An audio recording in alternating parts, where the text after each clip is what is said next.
Have you ever wondered why visa regulations even exist? Now, if you go online and type this question in Google, why do visa regulations exist? Or a sentence similar to this, you may get results about national sovereignty, borders, about work permits. Those are all those results you'll get all focus on the superficial. I want to go deep and explain to you why we have visa regulations in the world. So I will say, Rashid, this began during the colonial era, then it expanded into the modern era. Okay, I'm not going into the whole history of it. And most people would point out that the visa system of today was adopted somewhere around 1912 or 1913. But anyway, visa regulations. What is a visa? A visa is a document you purchase that grants you permission to enter a territory. Where a territory is a country or the territory is a colony of a country, whatever. And the visa states the conditions in which you're allowed to enter the territory.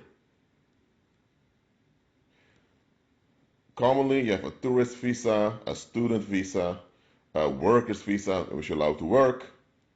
You have a marriage visa, when you want to marry someone from another country. You have various visas out there. But why do we have visas? Why can't we just allow people to just move around freely on the earth? Like used to happen throughout human history for the most part. Here it comes. Fallen mankind is obsessed with restrictions. So imagine the following. You grow up somewhere in a Korean village and you learn the Korean language, which is your mother language. You learn the history of your country and you're expected to contribute to the economy of the country. And because as a human being you have emotional and mental needs, you want to get along with the people around you. And we have this thing called school. You go to school, you learn the basics, how to operate in daily life. You learn how to form friendships. You learn social dynamics. You learn hierarchies. You learn that you have this thing called the police. You have the government. You have this thing called prison where they put you when you don't listen. So all these expectations are thrown at you. Let's say now you want to cooperate because you don't want to end up with bad results in life. You don't want bad consequences to afflict you. So you comply with expectations of society. And then you have this American guy coming from the United States. And he gets a job quicker than you do. And this man doesn't even have a high school diploma. You have a university degree. But you have difficulty finding a job.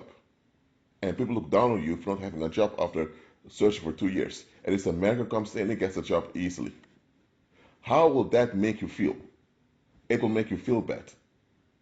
It will make you feel as if, hold on a minute, I grew up here. I'm one of you guys. I've been collaborating and cooperating with you. And now you give benefits to a foreigner who didn't contribute to this country. If this happens over and over again, and many people develop this resentment towards their own community for prioritizing a stranger, eventually you will have social unrest within your country. Why? Because the locals are restricted financially, economically. So the locals do not want someone else to be free around them. They don't want their own people to be free because that will remind them that they are restricted. They want everyone that they encounter in the country to be just as restricted as they are. If you are a foreigner, of course, you'll have some leeway because you're a foreigner, but they want you to be restricted. They do not want you, a foreigner, to exceed them in quality of life. That's why there are countries that prioritize their own to such an extent that people consider them totalitarian. There are countries where you only get benefits or you can only achieve something in that country if you're a native to the country or you have the citizenship of that country. And some countries are very hard at giving citizenship unless it's proven that you'll be a contribution to the country. Why do they do all of this? To prevent social unrest locally. No human being wants to be discarded. No human being wants to be overlooked, and no human being wants to end up in a situation where they have to see strangers who didn't contribute to the community benefit of what they've contributed to. Now, that is why we have visa regulations, is to calm down potential social unrest. So that is why you can't just leave the United Kingdom, go to the United States and begin to work, get a job over there. Because there are many people there who need a job and don't have any. And now, because here's the thing, let's say the United States doesn't care. Oh, you're from Britain, you came here to work, you have no visa, we don't care. If the government does come after you, they don't arrest you and deport you, what's going to happen to you? Others going to hear, oh, this guy's from Britain, he has a job. And you have a lot of unemployed people there, upset because a foreigner comes and is treated better than they are locally. So even though it's not your fault that the local community failed them, they will project those failures onto you. Now it's going to be your fault, the foreigner, that they don't have a job. And you think to yourself, huh? I'm just one guy having a job. You guys are thousands together, and that your local community failed you is not on me. I'm just here to work. But here's the thing, if the government gave you permission to work and they attack you, now they're in trouble with the government. So having a visa is a deterrent against violence from the local population. That is what it is. So a visa, actually it protects you as a foreigner against violence. Because if you have a job and people decide to turn you into a punching bag, those locals get in trouble with the local government. And here's the thing, at some point you will leave the country and they have to stay in the country because that's where they live. So they don't want to get in trouble with authorities in the country. That's why they'll leave you alone. So the visa system is to bring ease and calm to the local population. That's it. Human beings that don't serve Christ, that's how they are. They lack self-worth, so you have to provide self-worth to them.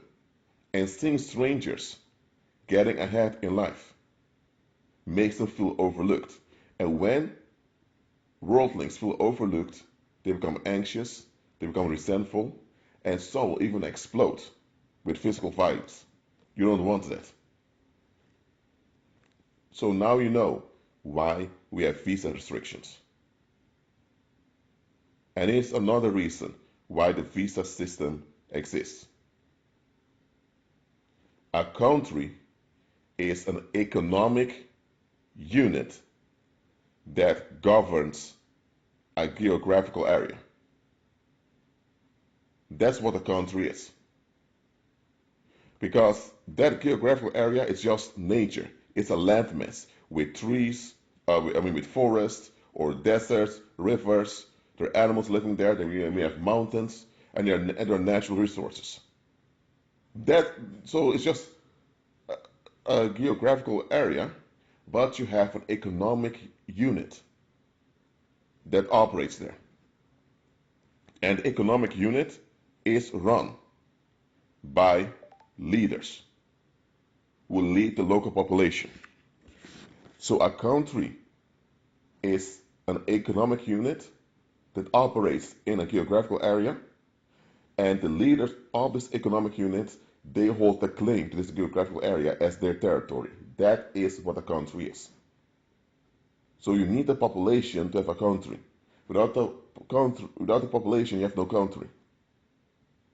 So when you have a country, you need to offer something to your population. Your population must be convinced that there's something in this economic unit for them.